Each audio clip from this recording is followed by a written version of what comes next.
श्री हनुमान व्रत कथा। प्राचीन समय की बात है। एक नगर में एक निर्धन किंतु अत्यंत भक्त व्यक्ति अपनी पत्नी के साथ रहता था। वह भगवान हनुमान जी का परम भक्त था। हर मंगलवार को वह पूरे श्रद्धा भाव से हनुमान जी का व्रत रखता, सुंदरकांड का पाठ करता और बजरंगबली की आरती करता था। लेकिन उसके जीवन में दुखों की कमी नहीं थी। घर में धन का अभाव था, कार्यों में बार बार बाधाएं आती थीं और स्वास्थ्य भी ठीक नहीं रहता था। एक दिन उसकी पत्नी ने कहा, स्वामी, आप हर मंगलवार व्रत रखते हैं, फिर भी हमारे कष्ट क्यों नहीं दूर हो रहे? भक्त ने विनम्र भाव से उत्तर दिया, प्रभु हनुमान जी हमारी परीक्षा ले रहे हैं। सच्ची भक्ति में धैर्य रखना पड़ता है। व्रत की परीक्षा। एक मंगलवार को उस भक्त ने निश्चय किया कि वह इस बार विशेष विधि से हनुमान जी का व्रत करेगा। उसने सूर्योदय से पहले स्नान किया, लाल वस्त्र धारण किए और हनुमान जी के मंदिर में जाकर चोला चढ़ाया, सिंदूर अर्पित किया और गुड़चना का भोग लगाया।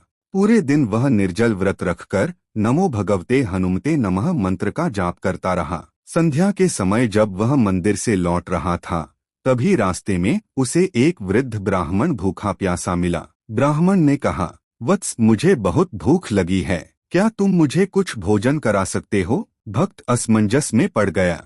व्रत था, निर्जल था, लेकिन फिर उसने सोचा, भूखे को भोजन कराना भी तो प्रभु की सेवा है। उसने अपने घर जाकर व्रत का प्रसाद उस ब्राह्मण को खिला दिया और स्वयं बिना कुछ खाए ही सो गया। हनुमान जी का साक्षात्कार। उस रात भक्त ने स्वप्न में देखा कि स्वयं भगवान हनुमान उसके सामने प्रकट हुए। उनके मुख पर तेज था और आंखों में करुणा। हनुमान जी बोले, वत्स, आज तुमने सच्चे व्रत का पालन किया है। केवल उपवास नहीं, बल्कि दया और सेवा ही मेरा वास्तविक व्रत है।